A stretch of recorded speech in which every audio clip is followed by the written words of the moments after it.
देखिए, दुनिया के कुछ अटल हक़ाइक़ होते हैं और उनमें से एक बहुत बड़ी हकीकत यह है कि power always talks to power. Pakistan के army chief field marshal Syed Hafiz Asim Munir और अमरीकी सदर डोनाल्ड ट्रंप के माबैन जो गुज़श्ता मुलाकात हुई है, बल्कि जो हालिया मुलाकात हुई है, ये पहला ऐसा मौका था कि पाकिस्तान का एक आर्मी चीफ़ जो किसी मार्शल लॉ कैपेसिटी में नहीं है, जो एक सिविलियन गवर्नमेंट के अंडर है, वो पहली दफ़ा उसको ये मौका मिला कि उसको वाइट हाउस के अंदर बुलाया गया, उसकी ओपिनियन सीख करने के लिए, उससे सपोर्ट लेने के लिए कि किस तरह एक तनाज़े को हल किया जा सके। तो ये इसको इसके मुख्तलिफ़ पहलू हैं इसको जांचने के। ये इससे ये एक चीज़ तो तय होती है कि पाकिस्तान की जो सिग्निफिकेंस है यूनाइटेड स्टेट्स के अंदर, वो बहुत ज़्यादा है। लेकिन एक और बात भी जानना बड़ी ज़रूरी है कि ये जो शख्स है ना, ये डोनाल्ड ट्रंप, ये द इकोनॉमिस्ट का एक बड़ा पुराना जरीदा है, ये 1843 का, गालबन तब का है। तो ये पिछले साल का है ये जरीदा। इसके अंदर हेडलाइन उन्होंने दी हुई है, welcome to Trump's world. Donald Trump, ये जो शख्स है ना, ये बहुत ज़्यादा काया है, ये बहुत तेज़ शख्स है। ये समझता है कि बैनुल अक़वामी जो मामलात है ना, उसके अंदर ये personal affiliation, personal contacts build करके डिप्लोमेसी, ट्रेड, बिजनेस, ये सारे मामलात अपने चलाता है। और इसका जो नारा है कि मेक अमेरिका ग्रेट अगैन, वो सारा उसकी जो बुनियाद है ना इस शख्स की, वो ये है कि किसी भी दूसरे मुल्क के जो स्टेक होल्डर्स हैं, जो पावरफुल लोग हैं, उनके साथ पर्सनल एफिलिएशन कायम की जाए। तो उसने इसी सिलसिले में पाकिस्तान के अंदर जो सबसे अहम स्टेक होल्डर है इस पूरे कॉन्फ्लिक्ट के अंदर, अगर पाकिस्तान की सिक्योरिटी सिचुएशन देखी जाए, रीजन की सिक्योरिटी सिचुएशन देखी जाए, तो वो हमारे फील्ड मार्शल आसिम मुनीर साहब ही बनते हैं। तो आसिम मुनीर साहब को इन्होंने इनवाइट किया डोनाल्ड ट्रंप साहब ने वहाँ पे, और उनसे डिस्कशन की। अब ये जो मीटिंग थी, ये मुकम्मल गैर रिवायती थी, क्योंकि आज तक ऐसा पहले कभी हुआ नहीं है कि एक आर्मी चीफ़ को किसी अमरीकी सदर ने इनवाइट किया हो। हाँ, हुआ ज़रूर है, उसमें सदर अयूब गया है, मुशर्रफ गए हैं, ज़ियाउल हक गए हैं, लेकिन वो उस वक्त मार्शल लॉ एडमिनिस्ट्रेटर्स भी थे, साथ साथ वो पाकिस्तान के सुदूर भी थे। तो ये पहली दफ़ा हुआ है। खैर, इस जो मीटिंग्स हैं ना, कुछ नए डायनामिक्स, कोई नई डोमेन्स जो हैं ना पाकिस्तान और अमेरिका के ताल्लुकात की, वो अब सामने आएंगी।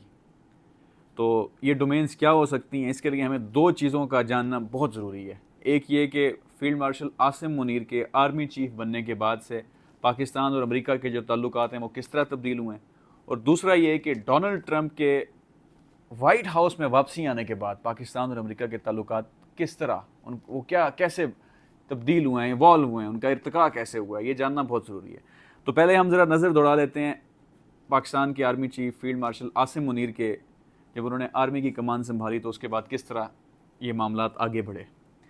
तो सबसे पहला जो विज़िट था ना आसिम मुनीर ने, फील्ड मार्शल ने, वो दिसंबर 2023 के अंदर तकरीबन 2 वीक लॉन्ग उन्होंने किया था अमेरिका का दौरा। हालांकि वो नवंबर 2022 के अंदर आर्मी चीफ़ बने थे, लेकिन उन्होंने ग़ालिबन 1 साल और 1 महीने के अरसे के बाद अमेरिका का पहला दौरा किया था। तो इस दौरे के दौरान, जो 2 हफ्ते पर मबनी था, इसके दौरान जो उस वक्त की वहाँ की लीडरशिप थी, डेमोक्रेटिक बाइडन लेड जो सिविलियन लीडरशिप थी, जिसमें से secretary of state Antony Blinken थे, उनके साथ भी मुलाकात हुई। उसके बाद जो वहाँ के सेक्रेटरी ऑफ डिफेंस थे लॉयड ऑस्टिन, उनके साथ भी आसिम मुनीर साहब की मुलाकात हुई। और तीसरा, जो वहाँ के सेंट्रल कमांड, जो यूनाइटेड स्टेट की सेंट्रल कमांड है, जिनका ऑफिस फ्लोरिडा के अंदर है, वो सबसे पावरफुल समझा जाता है वहाँ का मिलिट्री जो चेन ऑफ कमांड है, उसके अंदर जनरल माइक एरिक कुरेला। बाकी तमाम लोग पिछली रजीम का हिस्सा थे यूएस की, लेकिन ये जो जनरल माइक कुरेला साहब हैं, ये सेंट्रल कमांड सेंटकॉम, ये उनके अभी भी चीफ़ हैं, हाजिर सर्विस। तो इनके साथ हमारे जो फील्ड मार्शल आसिम मुनीर साहब, उनकी मुलाकात हुई थी। उसके बाद फिर वो वापस पाकिस्तान आए। तो ये जो दौरा था ना, ये स्ट्रेटेजिक रीकैलिब्रेशन का था। स्ट्रेटेजिक रीकैलिब्रेशन से क्या मुराद है कि अपने इंटरेस्ट को आसिम मुनीर साहब ने वे किया कि पाकिस्तान के क्या इंटरेस्ट हैं यूनाइटेड स्टेट्स के साथ, क्योंकि ज़्यादातर तो ये होता है कि यूनाइटेड स्टेट्स पाकिस्तान को हमेशा तभी याद करता है जब उसको यहाँ पे ख़ित्ते में हमारी ज़रूरत होती है, उनकी जो जंगें हैं अफ़गानिस्तान के अंदर जो लड़ी उन्होंने, क्योंकि वो हमारे बिल्कुल नेबरिंग में अफ़गानिस्तान, तो हमें उसमें शिरकत इख्तियार करना पड़ी। उसके क्या असरात हुए, उस जंग से हमने क्या खोया, पाया तो खैर कुछ नहीं, वो एक बिल्कुल सेपरेट एक उसके लिए एक डिस्कशन होनी चाहिए, वीडियो होनी चाहिए, सेपरेट कई वीडियोज़ होनी चाहिए जिसके लिए। तो खैर वो पहला जो बाकायदा इंटरेक्शन था यूएस की मिलिट्री और सिविलियन लीडरशिप के साथ, वो आसिम मुनीर साहब का था। और दूसरा जो बाकायदा इंटरेक्शन है वो रिसेंटली हुआ है, जो कांग्रेशनल एक डेलीगेशन अप्रैल के अंदर पाकिस्तान आया था, और वो गैरिजन सिटी जहाँ पर GHQ वाक़ई है, वहाँ पे उन्होंने हमारे फील्ड मार्शल आसिम मुनीर साहब के साथ मुलाकात की थी। और ये 2 इंटरेक्शंस थे जो अब तक आसिम मुनीर साहब के बाद आने के बाद उनके साथ हुए हैं। अब हम आते हैं डोनाल्ड ट्रंप की तरफ, ये इन भाई साहब की तरफ। अब डोनाल्ड ट्रंप जो हैं, ये एक कॉर्पोरेट अमेरिका, जो अमेरिकन ड्रीम, उसकी अक्कासी करते हैं। ये बहुत बड़े बिजनेसमैन हैं और हर चीज़ को एक कारोबारी लेंस से देखते हैं, बिजनेस पर्सपेक्टिव सोचते हैं हर चीज़ का, ये उनकी खासा है। और इनका वहाँ की जो इस्टेब्लिशमेंट है यूनाइटेड स्टेट्स की, उनके साथ सदर बनने के बाद इनके जो इश्यूज़ हैं, जो सदर बनने से पहले उनके साथ बहुत ज़्यादा थे, वो अब रिजॉल्व होते दिखाई दे रहे हैं। ये एक और इसी तरह द इकोनॉमिस्ट का ये जरीदा है, no way to run a country without this. ये जो है ना CIA, वहाँ की अमेरिकन इस्टेब्लिशमेंट, वो और ये भाई साहब जो हैं डोनाल्ड ट्रंप, ये अब दोनों साथ मिलकर चला रहे हैं। जो आलमी इतने तनाज़ात हैं, यूक्रेन और अमेरिका की, यूक्रेन और रशिया की वॉर है, इसराइल और पैलेस्टाइन की जो वॉर है, और अब इसराइल और ईरान की जो वॉर है, तो ये दोनों अब एक पेज के ऊपर हैं। तो जाहिर है डोनाल्ड ट्रंप जब आए, उन्होंने इस सारी सिचुएशन को समझा, असेस किया, तो उनको एक चीज़ तो वाज़ेह हो गई कि पाकिस्तान में जो मौजूदा लीडरशिप है मिलिट्री की, ये सबसे इम्पॉर्टेंट स्टेक होल्डर है।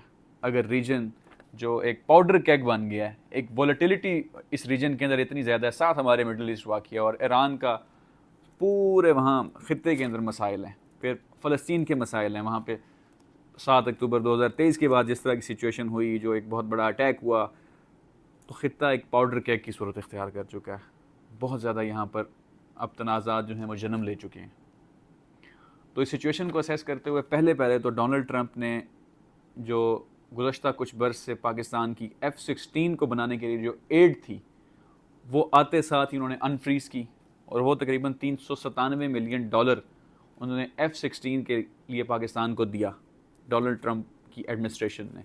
और ये जो F-16 थे, वो स्पेसिफ़िकली जो यूज़ होने थे, वो सिर्फ़ और सिर्फ काउंटर टेररिज्म ऑपरेशंस के लिए इस्तेमाल होने, ये F-16 जिसकी मद में ये पैसे दिए गए हैं। फिर दूसरा जो एक मुस्बत मोड़ आया पाकिस्तान और यूनाइटेड स्टेट्स के ताल्लुकात के माबैन, वो मार्च 2025 में अभी आया, तकरीबन 3 माह कबल, जब कांग्रेस से पहले एड्रेस में अमरीकी सदर का पहला एड्रेस था, और उस एड्रेस के अंदर अमरीकी सदर डोनाल्ड ट्रंप ने पाकिस्तान का शुक्रिया अदा किया, नाम लेकर उन्होंने कहा कि I want to thank Pakistan. किस वजह से उन्होंने थैंक यू किया? क्योंकि पाकिस्तान ने जो आईसिस का एक कमांडर था, एक टेररिस्ट था, जिसने एबी गेट बॉम्बिंग जो 2021 के अंदर अफ़गानिस्तान में से जब अमेरिका निकला था, तो वहाँ पे हुई थी, और उसके अंदर यूनाइटेड स्टेट्स के जो लोग हैं, अमरीकी जो शहरी हैं, उनकी हलाकतें वाक़ई हुई थी। तो एक जॉइंट वेंचर पाकिस्तान की मिलिट्री और अमेरिकन मिलिट्री के बीच में हुआ, और वो ये जो दहशतगर्द था, इनको पकड़ने में कामयाब हुआ पाकिस्तान, और पाकिस्तान ने ये दहशतगर्द अमेरिका के हवाले कर दिया। तो इस बुनियाद पे ये दूसरा पॉइंट था जहाँ पर एक मुस्बत पेशरफ्त होती हुई नज़र आई पाकिस्तान और अमेरिका के ताल्लुकात के माबैन, ताल्लुकात के दरमियान।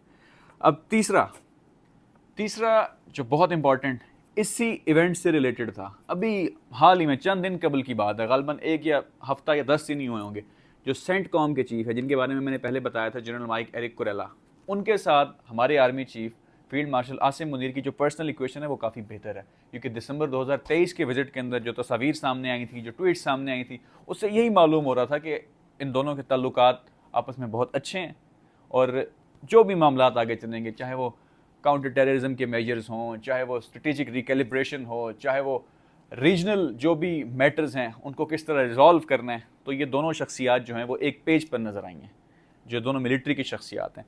तो रिसेंट एक ब्रीफिंग के दौरान जनरल माइक एरिक कुरेला ने फील्ड मार्शल आसिम मुनीर का नाम लेकर उनको शुक्रिया अदा किया, उनको कहा कि इन्होंने हमारी जो वो दहशतगर्द था अभी गेट बॉम्बिंग वाला, वो आसिम मुनीर साहब ने उनको ख़ुद कॉल की और बताया कि हमने वो पकड़ लिया और इनके हवाले कर दिया।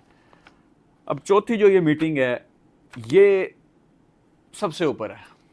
उर्दू में एक लफ्ज़ इस्तेमाल करते हैं, बुरहान क़ाते, कि तमाम जो दलीलें हैं उनको काटती है ये। वो किस तरह काटती है? वो इस तरह काटती है कि अमरीकी सदर जो सबसे ताकतवर इंसान है सियासी तौर के ऊपर दुनिया का, जिसको माना जाता है, वो पाकिस्तान के सबसे अहम तरीन stakeholder field marshal Asim Munir से ईरान और इज़राइल के तनाज़े के सिलसिले में मिला है। उसने बाद में जो प्रेस कॉन्फ्रेंस की है डोनाल्ड ट्रंप ने, इसमें उन्होंने शुक्रिया भी अदा किया है और उन्होंने कहा कि आसिम मुनीर साहब से मिलना मेरे लिए एक ऑनर की बात है। ये उनके बयानात में बता रहा हूँ, ये मेरे अपने बयानात नहीं हैं। और उन्होंने ये भी कहा है कि इस मीटिंग के दौरान जो ज़्यादातर चीज़ें डिस्कस हुई हैं उससे आसिम मुनीर साहब मुत्तफ़िक थे, हमारे फील्ड मार्शल आसिम मुनीर साहब। तो अब वो क्या बातें हुई हैं क्या नहीं हुई, ये क्योंकि एक बिहाइंड द कैमरा, मतलब कोई इसकी मीडिया प्रेजेंस नहीं थी इस मीटिंग की, एक इंतहाई हाई पावर्ड मीटिंग थी, और क्योंकि सिचुएशन इस तरह की सेंसिटिव है, डेलिकेट है, तो इसलिए उन्होंने इसको मीडिया से दूर ही रखा है। लेकिन ईरान के बारे में उन्होंने कहा है कि पाकिस्तान चूँकि ईरान का हमसाया है और हमसाए होने के नाते वो अपना क्लाउड, अपना असर रसूख एक हद तक इस्तेमाल कर सकता है ईरान को कायल करने में कि जंग बंदी की तरफ मामला जाएँ। अब इज़राइल क्योंकि उसका हिमायती अमरीका है और पाकिस्तान हमसाए होने की वजह से ईरान को शायद कायल कर सके, एक गो गेटर बन सके, तो इस सिलसिले में ये मीटिंग हुई थी। और इस मीटिंग में जो हालिया पाक भारत जंग है उसके बारे में भी डोनाल्ड ट्रंप ने कहा कि उन्होंने आसिम मुनीर साहब का शुक्रिया अदा किया कि उन्होंने ये जंग रोक दी जब अमेरिका ने बीच में मीडिएट किया, और इस मीडिएट करने से जो एक 3-4 दिन की वॉर थी, इसमें ड्रोन्स भी थे, मिसाइल्स भी थे, वो एक फुल ब्लोन वॉर नहीं बनी, वो वहीं पे रुक गई। वो जो एक मिलिट्री माइट जो है, दोनों हमारे जो हमसाए हैं, न्यूक्लियर आर्म्ड स्टेट्स हैं, उन्होंने अपना मिलिट्री माइट एक हद से ज़्यादा एक दूसरे के लिए शो नहीं किया। तो ये एक बहुत अच्छी बात थी कि डोनाल्ड ट्रंप ने उन दोनों को कायल किया कि वो ये जंग बंदी का अमल कर सकें। लेकिन ये तो 4 वो पॉइंट्स थे कि अमरीकी सदर के आने के बाद क्या क्या हालात किस तरह बदले हैं। इसके लेकिन चंद दूसरे पहलू भी हैं। एक सीनियर साउथ एशियन एनालिस्ट हैं माइकल कुगलमैन, जो उनका ये कहना था कि जो ट्रंप है ना, वो सिर्फ़ और सिर्फ स्ट्रेटेजिक रिलेशनशिप्स ये नहीं देखते, सिर्फ सिक्योरिटी पर्सपेक्टिव से चीज़ों को नहीं सोचते, वो ट्रेड के अंदर भी चीज़ों को देखते हैं। अब पाकिस्तान रिसेंटली इसी साल के अंदर ही पाकिस्तान की जो गवर्नमेंट है उनका बहुत ज़्यादा जो दिलचस्पी है वो माइंस एंड मिनरल्स जो हैं उनको एक्सट्रैक्ट करके वहाँ से अपनी इकॉनमी को बेहतर करना, रिवाइव करना, लीप फ्रॉग करना, ये उनकी तरजीहात में शामिल है। तो पाकिस्तान जो डोनाल्ड ट्रंप हैं उनकी हमेशा से मिनरल्स जो हैं उनके अंदर इंटरेस्ट है, बिज़नेस के अंदर इंटरेस्ट है, और क्रिप्टो के अंदर भी उन्होंने ख़ास इंटरेस्ट लेना शुरू किया। और रिसेंटली जो पाकिस्तान के क्रिप्टो के एडवाइज़र हैं बिलाल बिन साकिब, वो भी अमेरिका गए हुए थे एक तकरीब के अंदर। वहाँ पे जो अमरीकी नायब सदर हैं JD वांस, वो भी बैठे थे, तो उनके सामने उन्होंने अपनी स्पीच की बिलाल बिन साकिब ने, और वहाँ उन्होंने पाकिस्तान के अंदर जो एक क्रिप्टो का कह लें कि वो अक्यूमुलेट करना चाहता है पाकिस्तान, उसके बारे में उनको ब्रीफ किया। एक बड़ी ऑडियंस बैठी थी उनके सामने। तो इसके 2-3-4 पहलू हैं। ये जो सारी मीटिंग हुई है ना, इसके अंदर ट्रेड भी होगा, इसके अंदर काउंटर टेररिज्म मेजर्स भी होंगे, इसके अंदर मिनरल्स, क्रिप्टो और पाक भारत जो कशीदगी हुई है इसको हल करने के लिए जो उन्होंने आपस में शुक्रिया अदा किया है। और फील्ड मार्शल आसिम मुनीर साहब ने भी डोनाल्ड ट्रंप का शुक्रिया अदा किया है कि उन्होंने इस जंग बंदी में ख़ास किरदार अदा किया था। अब इस सारे जो गुज़श्ता कुछ अरसे के अंदर पाक भारत जो ताल्लुकात हैं या जो मीटिंग्स हैं और ये जितनी भी हाई पावर्ड, हाई लेवल किस्म की इंगेजमेंट हुई है, उससे मैंने 4 टेक अवेज़ निकाले हैं। सबसे पहला जो टेक अवे है वो ये है कि पाकिस्तान के अंदर जो पाकिस्तान की मिलिट्री इस्टेब्लिशमेंट है, ये एक फैक्ट है कि वो हमारे यहाँ सबसे ज़्यादा जो अहम स्टेक होल्डर है वो पाकिस्तान की मिलिट्री इस्टेब्लिशमेंट है। और US की जो इस्टेब्लिशमेंट है, US की जो गवर्नमेंट है, यूएस के प्रेसिडेंट हैं, उन्होंने पाकिस्तान की इस्टेब्लिशमेंट के ऊपर ही ट्रस्ट किया है इतने अहम डिसीजंस के अंदर उनका इनपुट लेने के लिए। पाकिस्तान की सिविलियन गवर्नमेंट को उन्होंने नहीं रीच आउट किया इस मामले के अंदर ख़ास। वैसे तो वो रीच आउट करते हैं, ज़ाहिर है बिज़नेस टू बिज़नेस ट्रांजैक्शन होती हैं, हम यूएस हमारा सबसे बड़ा एक्सपोर्टर है तो वो तो सारे मामला वो देखते हैं। लेकिन क्योंकि खित्ते की सूरत हाल इस तरह की है तो मिलिट्री टू मिलिट्री और military to president of United States ये कॉन्टैक्ट इस ज़ुमरे में हुआ है। दूसरा जो ये टाइमिंग थी फील्ड मार्शल आसिम मुनीर साहब के जो विज़िट हुआ है अभी, ये टाइमिंग बहुत इंपॉर्टेंट थी। ये टाइमिंग इसलिए इम्पॉर्टेंट थी, एक तो खित्ते की सूरत हाल की वजह से, और दूसरा ये कि इस ख़ास टाइमिंग की वजह से उनका जो ग्लोबल स्टेचर है पाकिस्तान की जो मिलिट्री है वो काफ़ी हद तक जो है वो जो स्टेचर है ना वो एलिवेट हुआ है, वो रेज़ हुआ है। और उसके रेज़ होने की वजह से जो आसिम मुनीर साहब हैं फील्ड मार्शल, वो डोमेस्टिकली भी और रीजनली भी मज़ीद पावरफुल हुए हैं, मिलिट्री इस्टेब्लिशमेंट मज़ीद पावरफुल हुई है। ये वो एनालिसिस हैं जो फैक्ट बेस्ड हम आपके सामने कर रहे हैं। और तीसरी जो चीज़ है वो ये कि इस अमेरिकी सदर डोनाल्ड ट्रंप और आसिम मुनीर साहब के बीच की मीटिंग से जो एक ख़ास पाकिस्तान तहरीक इंसाफ की जो लॉबिंग थी जो बाहर चल रही थी जब अमेरिकी सदर डोनाल्ड ट्रंप नहीं बने थे, कि जब वो आएंगे तो वो किसी किस्म के कोई रिलीफ का बंदोबस्त करेंगे इमरान ख़ान के लिए, अभी तक नहीं हुआ। और इमरान ख़ान क्योंकि इस वक्त ही is at loggerheads with Pakistan establishment, और पाकिस्तान इस्टेब्लिशमेंट के जो हेड हैं आसिम मुनीर, उनका डोनाल्ड ट्रंप से मिलना, तो ये तो चीज़ तकरीबन क्लियर है कि इमरान ख़ान साहब के लिए किसी किस्म के कोई रिलीफ कम अज़ कम मुझे तो होता दिखाई नहीं दे रहा। अब चौथा पॉइंट जो बड़ा इम्पॉर्टेंट है वो है इंडिया का। इंडिया इस सारे सर्कमस्टांसिस के अंदर, इस सारी इक्वेशन के अंदर मेरा मानना ये है कि वो लेफ़्ट आउट फील कर रहा है, क्योंकि ईरान चूँकि पाकिस्तान का हमसाया है, अफ़गानिस्तान भी पाकिस्तान का हमसाया है, ठीक है वहाँ हालात बहुत पेचीदा हैं, कशीदगियाँ हैं, सारा कुछ है, लेकिन कोई स्ट्रेटेजिक डेप्थ जो है ना वो इंडिया के लिए नहीं है इस पूरी इक्वेशन के अंदर। तो इस सारे सर्कमस्टांसिस में इंडिया अपने आप को ना बहुत ज़्यादा लेफ़्ट आउट फील कर रहा है। और दूसरा इंपॉर्टेंट फैक्टर ये है कि इंडिया बार बार ये डिनाई करता है कि जी हम किसी भी इशू को आपस में हल करेंगे, ये बायलैटरल होगा, कोई बीच में और मीडिएटर नहीं होगा। हालांकि मीडिएशन ज़ाहिर है बिल्कुल ही डोनाल्ड ट्रंप ने करवाई है, एक ट्वीट के ज़रिए उन्होंने पूरी जंगबंदी मुकम्मल करवाई है। वो मिलिट्री का जो एक दूसरे के साथ आमने सामने आ गया था, फेस ऑफ होने ही लगा था, तो उसको रोक लिया डोनाल्ड ट्रंप ने, लेकिन इंडिया अभी तक इसको मानने से इनकारी है। अब इसके असरात क्या होते हैं खित्ते के ऊपर ये तो खैर वक्त ही बताएगा, लेकिन India is actually creaking under its own hubris. India का ये मसला है कि वो एक, अब मैं मज़ीद आसान कर देता हूँ आपको इंडिया वाले मसले को, अगर इस ख़ास तनाजुर में देखा जाए। इंडिया के अंदर ना रिसेंटली इकनॉमिक डेवलपमेंट हुई है, हम ये मानते हैं, लेकिन वो इतनी ज़्यादा नहीं हो गई कि इंडिया अपने आप को चाइना और यूनाइटेड स्टेट्स के सामने या उनके बराबर समझना शुरू कर दे। एक बहुत बड़ा डिजिटल डिवाइड है वहाँ के अंदर, लोगों के अंदर बहुत ज़्यादा गुर्बत है, एहसास महरूमी है। इंडिया का एक बहुत बड़ी आबादी है जो अपने अंदर ये जज्बात पाले हुए है, जहाँ भूख है, जहाँ अफलास है, जहाँ नंग है, ये सब चीज़ें इंडिया के अंदर एग्जिस्ट करती हैं। लेकिन उसके साथ ही फिर भी इंडिया के अंदर वो रौनक, वो तमतराक, वो तकब्बुर पता नहीं क्यों है। तो ये जो रिसेंट पाकिस्तान और इंडिया की जो पहलगाम अटैक के बाद आपस में आमने सामने हुए, और उसके बाद मेरा पर्सनली मानना ये है कि इंडिया के जो बहुत ज़्यादा तमतराक था, जो रौनक थी, वो मुझे बहुत कम होती दिखाई दी है। वो उसके ज़ोर के ऊपर गिरा है, ठीक है, वो कमज़ोर हुआ है डिप्लोमेटिकली। अगर हम इसका अनबायस्ड और इम्पार्शियल एनालिसिस करें तो बजाय ये कि वो अमेरिका का शुक्रिया अदा करे, अमेरिका को ही आंखें दिखा रहा है, बार बार ये कह रहा है कि जी ऐसा कुछ नहीं है, लेकिन ऐसा है, अमेरिका ने ही ये मीडिएशन करवाई है। तो मेरे ये नज़रियात थे, आप क्या समझते हैं?